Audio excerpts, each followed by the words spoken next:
Hey, witches! Hi, hello, welcome back. It's another cryptid episode. It's And fun to this go time we creeping went to in here. Japan.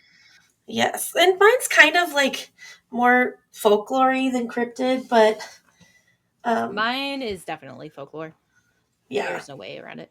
I feel like cryptids are folklore. yeah, It's just like a different way of describing it. yeah. Especially when you go to like different countries, because yeah, I I, just I feel like a lot of the cryptids that Americans believe are cryptids are more of the folklore of the like Native Americans. right, Like skinwalkers are a very big Native American right. thing. So whatever. So I am going to be talking about kappas, and I don't have my iPad in here, so I'm going to be switching screen. So if I look crazy, that's why, because I can't see myself like usual. But kappas from Japan, they are water demons.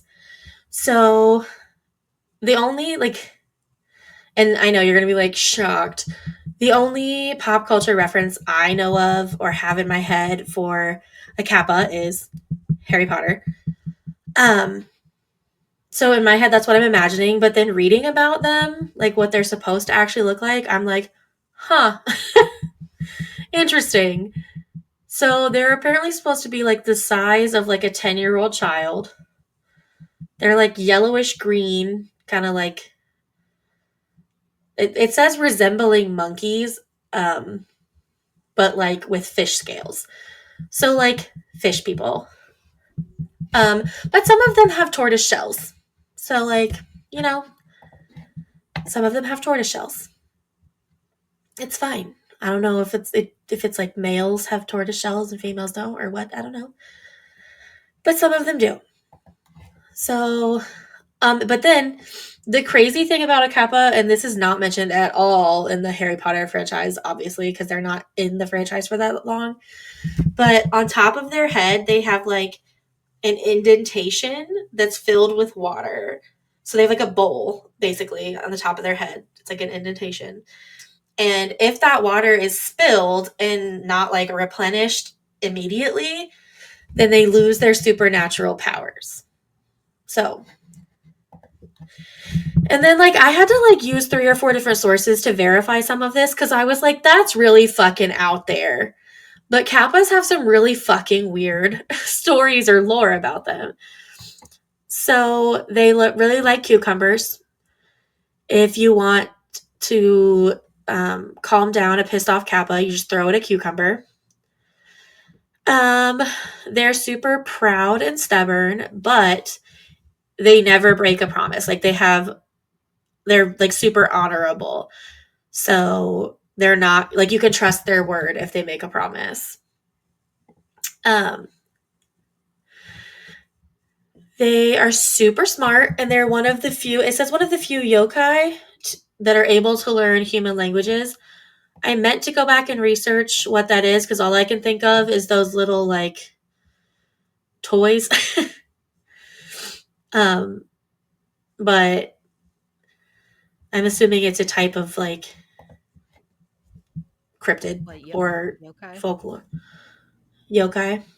Yokai is a demon. It's a name of it. Okay. So it's a type of demon. It's basically demon, yeah.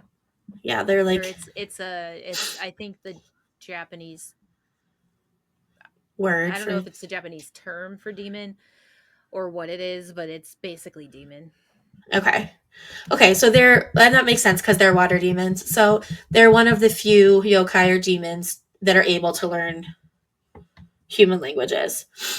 And they're also like really knowledgeable about medicine and like setting bones. So according to legend, like the first doctors or the first healers were taught by Kappa. So interesting. Um they're in some places like almost worshipped for being a water god, and there'll be like cucumbers at the riverbanks. And then supposedly in return, they will help people by like irrigating fields, um, playing sports, and befriending lonely children, like all these weird things. It's a super weird vibe. Kappas are interesting. They're also super mischievous. This is one of the things that I had to like look up because I was like, that can't be right. um, but they're super mischievous. They love to peek up women's kimonos and also pass gas loudly in public. Those are two things that they enjoy doing. So that's fun. Um, their preferred method of attack is to drown or bite their opponent to death underwater. Makes sense because they live in the water.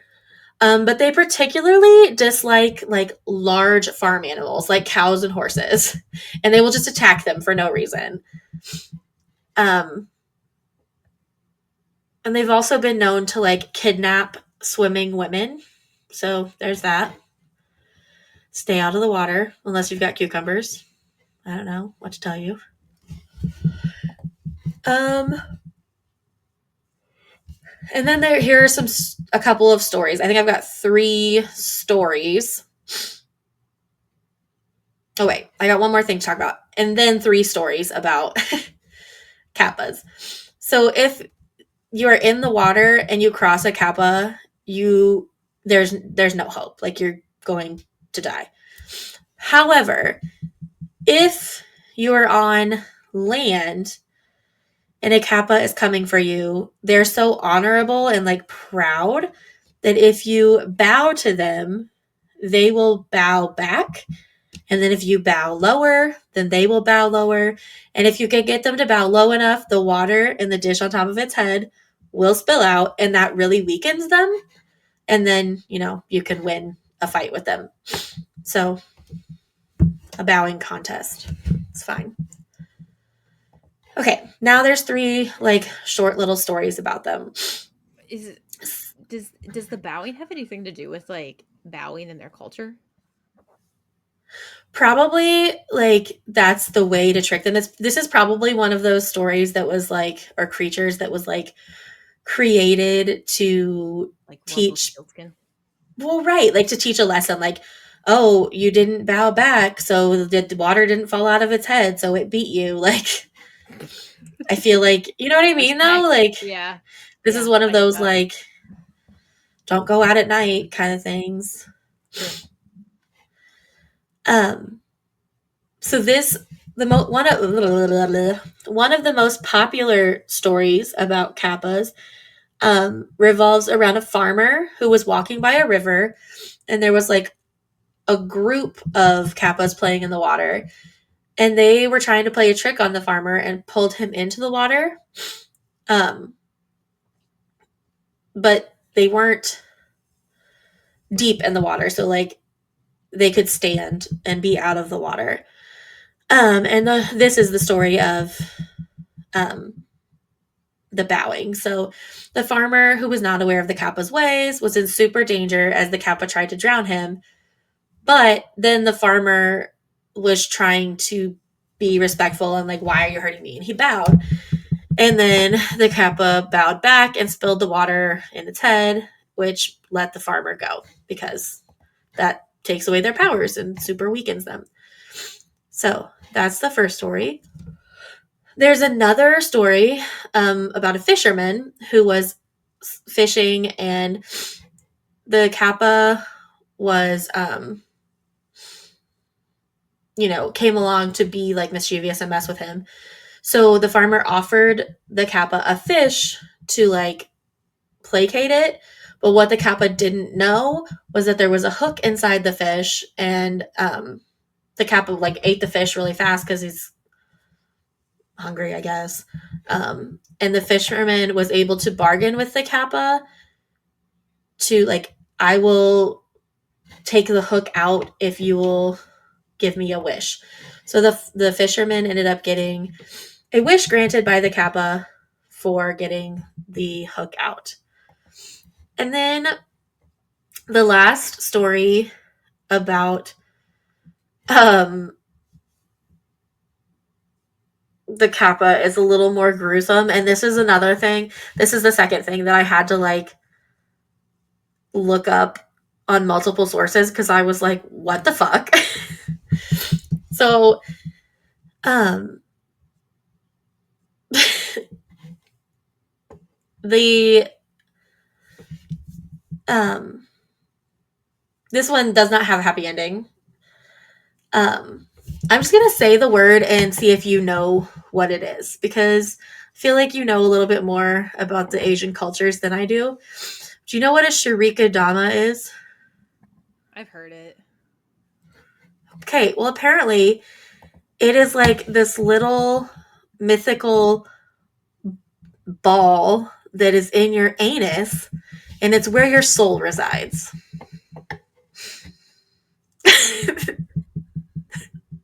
Okay, that's not what I thought it was. This is why I had to look it up on multiple sources, because I was like, say what? The first one I read it on was Reddit, and I was like, no fucking way. this has got to be somebody shit posting. Yeah, it's So Reddit. Of course it's right. So I was like, this has got to be somebody shit posting. So then I start looking it up on like encyclopedia websites and things. No, this is a real thing. The Shiriko Dama is a mythical ball located in the anus believed to hold a person's soul. Apparently, these are really yummy to Kappas. So the Kappa dragged Excuse me, this pardon me, I'm person. just gonna reach up on in here. Right? I'm just gonna pluck that out. It's fine. So it attacked this villager and removed their Shiriko Dama and ate it. And this is just a warning to stay away. Again, I feel like this is one of those warning, like the stories they tell little kids to get them to stay away from the river. They're like, if you go near the river, the Kappa's gonna reach up your butt and pull out your soul. You gonna have anal. So stay away from the river.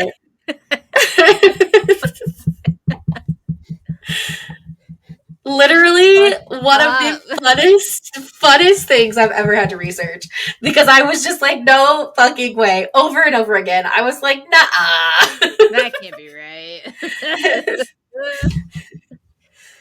You know, that's fucked up. That's so fucked up.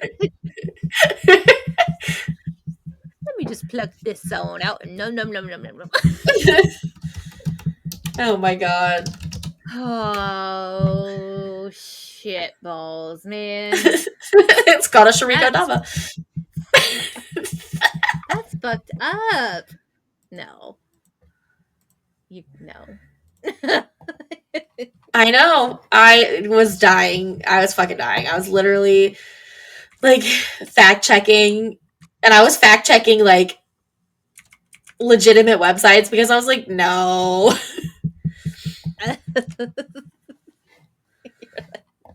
That's not right. This is ridiculous. Oh my god, that's so funny. That hurt my cheeks. Well, you're welcome. I will not come back from that. Okay, mine's not as fun.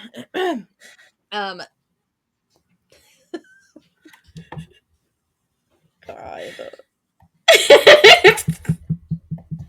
You know what's so funny? Like the Japanese have like a culture, and I mean I could be completely incorrect, and this could just be like, you know, hearsay or just biases based on like what I've watched.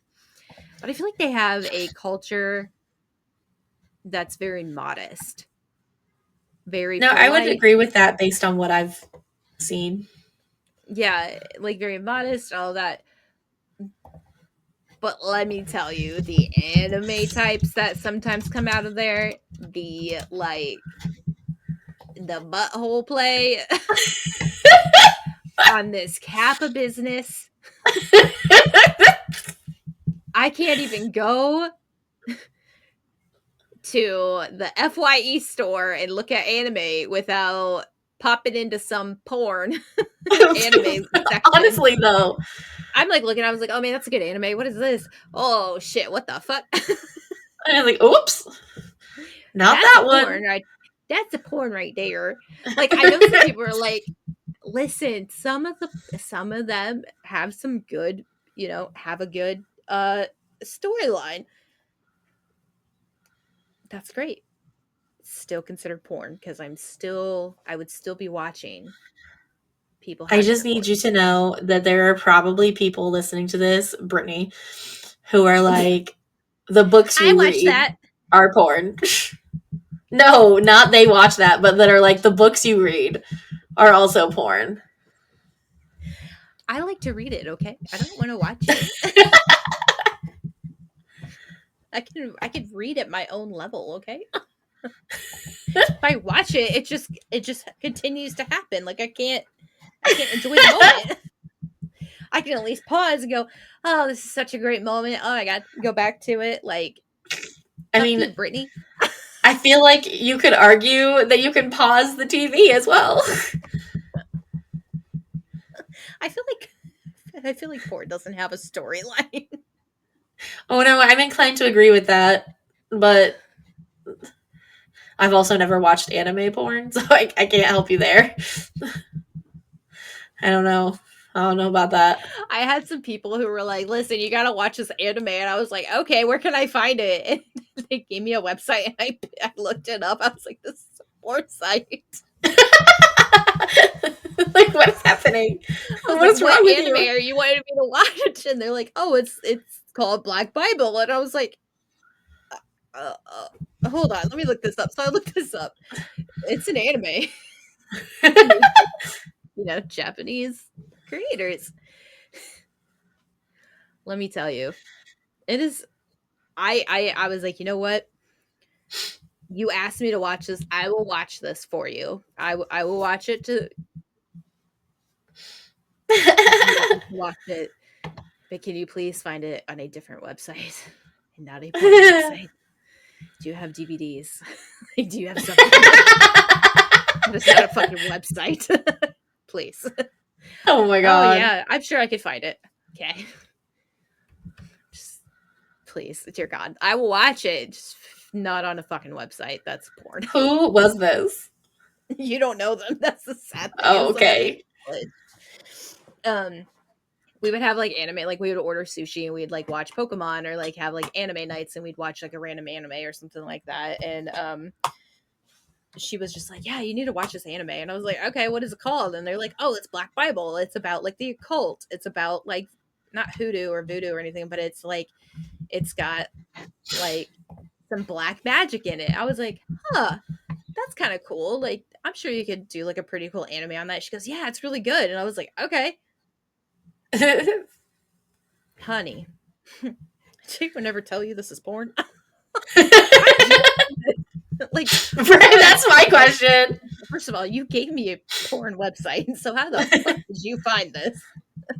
Is this where you go to? Like, that's fine. But like, I'm just curious. Is this a safe website for me to go to? It was really fucked up, let me tell you. They had a second season, I guess. It was only like 8 episodes. It was fucked up. It was really fucking weird. Trigger Sounds like it. warnings. Trigger warnings Oh out the yeah. ass. I was like, um, this is really fucked up, Kim. She goes, "I know, but it's so good, right?" And I was like, "I'm okay with reading and watching some fucked up shit. Like I watched a Serbian movie or a Serbian film, which is like beyond psychological repair. I feel like this is a little much." I was like, "What they're doing is a lot. Is a So lot." see, like knowing you and knowing like what you like to read and like I'm like, well, how Um, what was it? Like what? I will describe it. I will. You know what? I'll tell it to you, just not on here. Anyone else can Okay. go get a virus on their own website and they can go look it up. But yeah, no. Okay. Anyways, kitsune. So in Japanese folklore, a kitsune are foxes. Now here's the thing. all over Japan, you can find Inari shrines. Inari shrines are fox shrines. Um, Kitsune are foxes, but so are Inari. So it's kind of like, okay, well, what's the difference? So I'm still working on that because I just remembered that they are two different things. Um, but anyways, so the Kitsune are foxes that possess paranormal abilities that increase. So the more powerful, or the more older, or like the older they get, and the more wiser they get, the more powerful their paranormal abilities get. So according to folklore, these fox spirits can bewitch people. I think the Kitsune are supposed to be like the trickster foxes, and the Inari Mm. are supposed to be the good luck foxes, like the godlike fox. Um, so they also have something called the Tanuki. The Tanuki are, I think, are spirits that resemble like the raccoon dog. They actually have a dog that is a Tanuki dog, but they have like a spirit. Um, I guess the Tanuki dog is similar to like badgers. Um, Oh. Honey badger don't give a fuck. Uh, but so the Inari, or not the Inari, but the Kitsune foxes have the ability to shapeshift into humans and other forms, and to Okay. trick and fool, like human beings. So while they are humans, they are often portrayed as somebody with what is it? A red necklace of some sort. I cannot pronounce that. JOMON period necklace. So the I don't know. Jomon, I don't know. I don't know. Um, I'm sorry. I apologize. I just don't know. But anyways, so in some what is it? In some folk tales, they like kitsune trick people. In others, they are portrayed as like faithful guardians and friends and lovers to others. So all folklore have them. I feel like everyone's got them. Like we have fairies, or like the Yeah. druids have like fae, fairies, fae, same thing. Not same thing, but like I was gonna say, similar, I guess. I girl, mean, girl, okay, the you fae are better coming for me. apologize and leave out a offering. Jesus I was Christ. gonna, I was gonna say they're coming for me tonight. um. Anyways, so foxes and humans once lived closely together in ancient Japan. Their companionship gave rise to like all the legends about about all of these creatures. So they're closely related to the Inari, which is a Shinto kami or spirit. In some places, they refer to as gods. Um, or like they'll use it as like a not a slur, but like how we like how Americans say, "Oh God," like that's kind of how they Okay. say it, like pray to the kami or something like that, or kami. But basically, it's like pray to the spirits, pray to the gods. And so I think in the Shinto uh, religion, or in that area, the kitsune are actually messengers to the Inari. Inari are more like of the godlike fox spirits compared to the kitsune. So that's why their roles have reinforced the significance of their like supernaturalness. um Kitsunes are also, the fuck is happening outside that door? What is I that? don't know. So kitsunes are also known to have multiple tails. Um this article states that they have 9 tails, but another article I read states that the wiser they are, the more tails they have, as many as 9. The older and wiser, the more powerful you are. Um, That makes me think of so Pokemon. yeah, so or like Naruto and his 9 tail fox. Um, so their potential power and influence. So like because of that, the more like tails they have, the more powerful they are. So like that created them to be like a deity, which is probably why most people signify them like and pray to like those with 9 tails because of that reason. Um, so they've also been labeled as a witch animal because of the bewitching that like some of the folk like the tales have done. Um, they're some places have also called them goblin foxes, um, because of the trickstery behavior that they exhibit, um, and because of their because they trick people by shape shifting. Uh, let's see. They also have been known to transform into cats and to the tanuki dogs, like or badgers.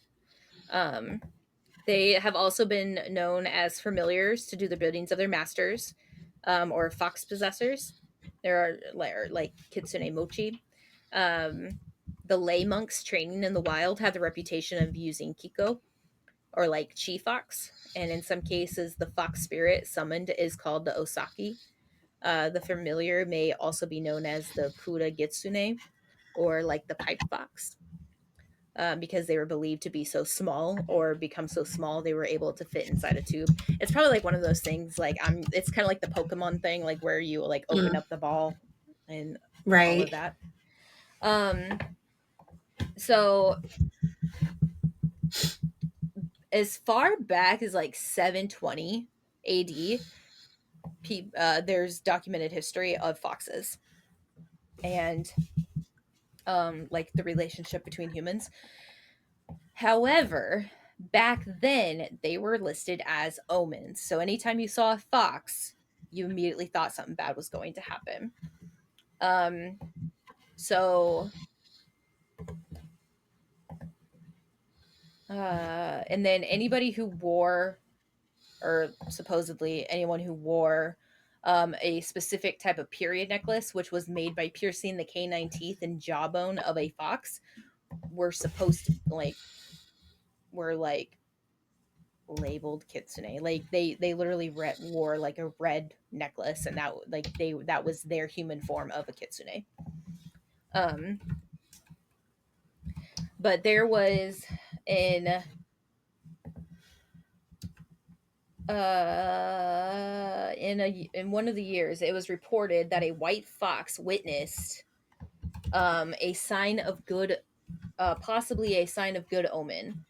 Um, 2 years later, a fox bit off the end of a creeping vine plant held by the laborer, interpreted as an inauspicious omen foreshadowing the death of Empress Saimai in the following year, which apparently did happen. Like, Hmm. that person died. And that was kind of like the origins in the Japanese area. Now, uh, Chinese have their own version of fox spirits, also named as nine-tailed fox. I am not going to pronounce that because I know I will butcher that, and I apologize. I am not going to do that. They were actually adopted into the Japanese culture through merchants. Um, so there's actually a tale called the Fox Wife. Um, and it was about a wife whose identity as a fox is revealed after being frightened by a house pet dog, which I think that's the story I have pulled up. Mm, nope, that's not. But you know what? That's fine. Um, and uh, they also have Buddhists also have like their own kind of context, and I think that's like the amazing part about Asian culture. They have so many they're like a melting pot of religions. They have the Shinto Right. religion in Japan. They have the Buddhist. Why do I say it like that? The Buddhist um, like religion. They have atheism. They have Christianity. They have Chinese influence. They have Hinduism. yeah, like they have a lot of different things, and I think that's so cool. And because of how close their like cultures were like together, everything kind of like merged at some point in time, and I think that's amazing. And you know what? Nobody believes that about Christianity, but that's not about that. um, but with the Shinto origins, they are more regarded as sacred because they are the natural enemies of rats. Because rats will kind of destroy their like rice fields, and that's one of their main grains that they eat. Um, and fox urine is a natural rat repellent. Oh. So Japanese people would place a stone specifically with fox urine on a Shinto shrine to set up near a rice field. That because it was assumed that this is a way of respecting the Inari, the Kitsune, the fox spirits, um, and like as messengers of the fox deities uh, to protect their rice fields, basically. Um, but they have like superior intelligence. They live a very long life, and they have magical powers. So they're like a type of yokai, like you were talking about. Um, Yeah. so like they're like a class of supernatural entities and spirits. I Um, actually really think that doing one of the Asian pantheons next would be oh, I would a love good that. idea. That would be so Yeah. dope. Um, what is it? And actually, yokai is possibly like a loan word from a Chinese term, because it's very similar to the same like word, and it's got like basically the same meaning. And I think it's like Yagui or something like that. But it's basically just like a demon spirit kind of thing. Oh, um, so kitsunes are not ghosts. They're different than regular foxes. Spirits, when like Americans say spirits, they're thinking ghosts. In Japan, yeah. spirits are godlike. They are supernatural beings. They have powers. They're more than a previous living creature kind of thing. They have reached a state of knowledge or enlightenment, and they've gained these supernatural abilities kind of thing. Um, Now, there are two common classifications of kitsune. The Zenko are the good foxes. They are benevolent celestial foxes associated with Inari.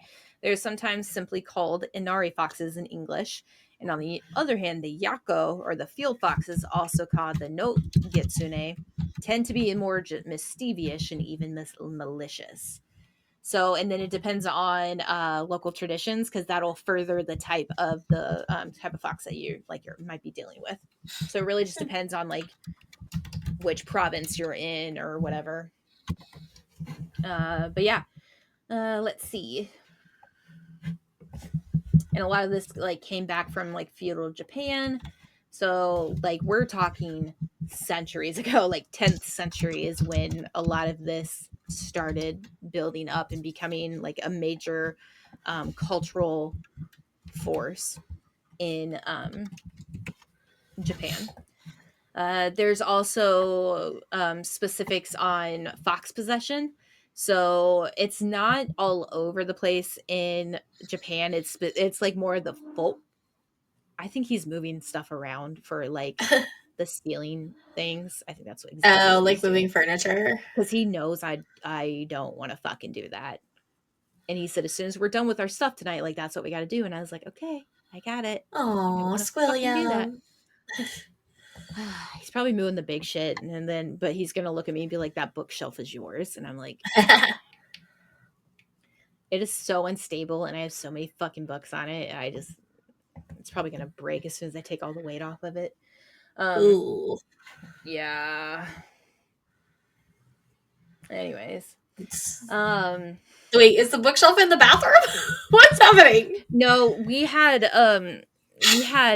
like 3 different locations for Oh, okay. like water damage, and Will put that in his email like, "Hey, we've had this water damage for months and no one's come out to fix it." And our landlord was like, "Well, I never knew about that." And it's like, we literally put in a ticket in months ago about it. What Right. the fuck do you mean? But anyways, so we're gonna put cameras up so we know exactly when they're here, when they're not, but Ooh, good idea. also to make sure nobody's coming into our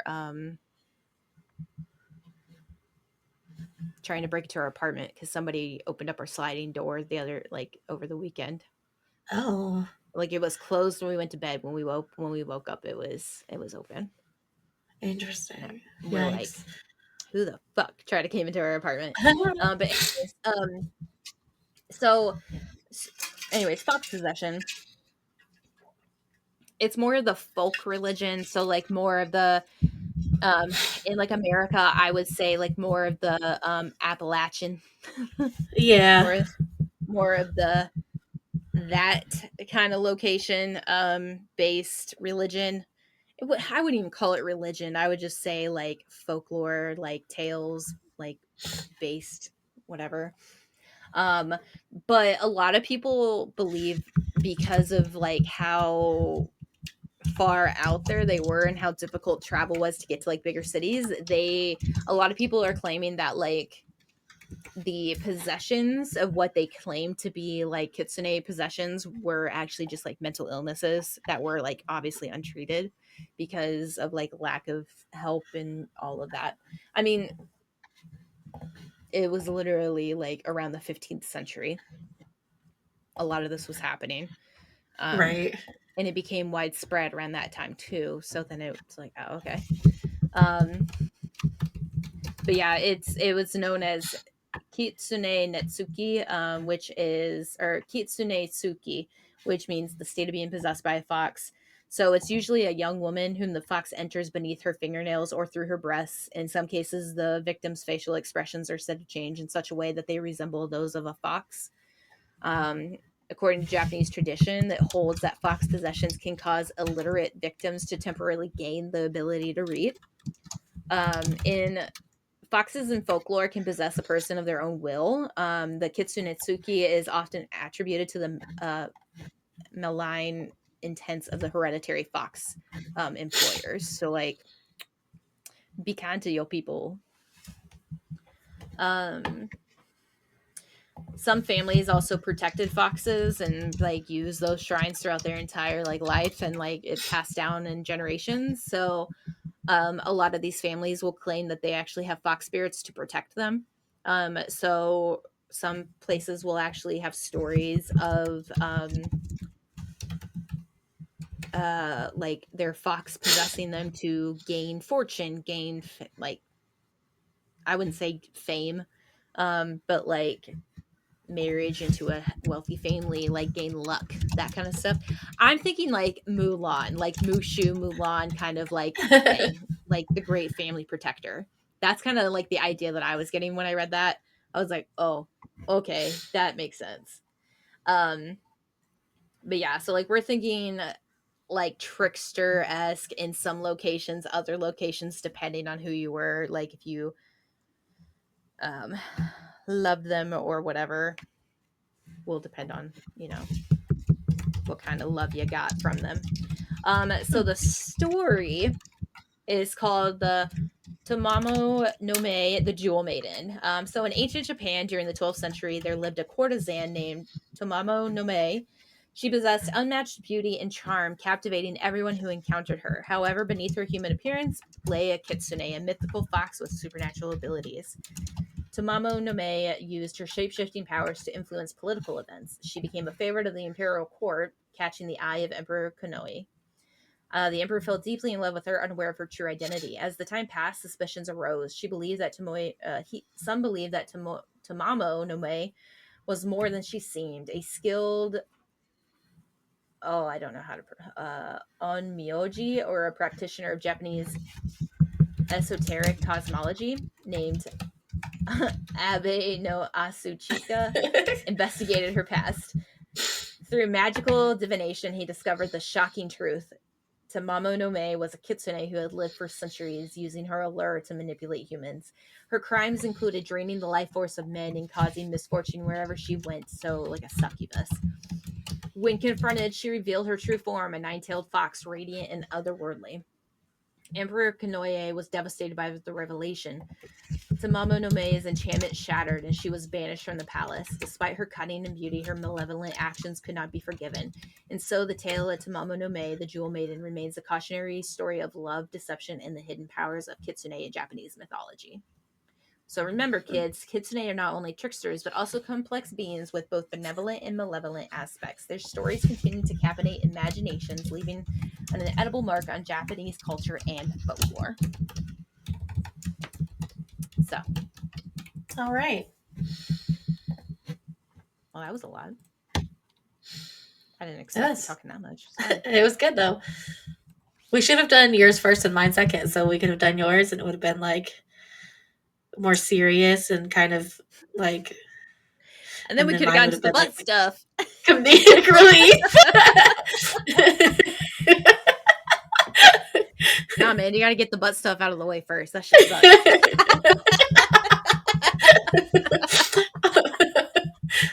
Oh my god. Oh, just kidding. Sorry, I'm getting dehydrated. I'm getting a headache. I can tell. It's fine. It's fine. It's fine. Okay. And that is all for this week's episode of Cryptids / folklore. More specifically, folklore, because that's what it was. Although I looked up what cryptid and folklore is, and I was like, are they the same? Basically. Folklore, cryptids are mythical creatures from localized folklore that cryptozoologists have so lovingly named cryptids. So cryptozoologists are literally just, study of the weird. Making shit up. Okay, the Fae are here and they're already like, you done fucked up, AA Ron. Okay. I'm sorry. Oh my god. You want a piece of All chocolate right, popcorn? well. Fuck. All right. Well, until next time. Bye.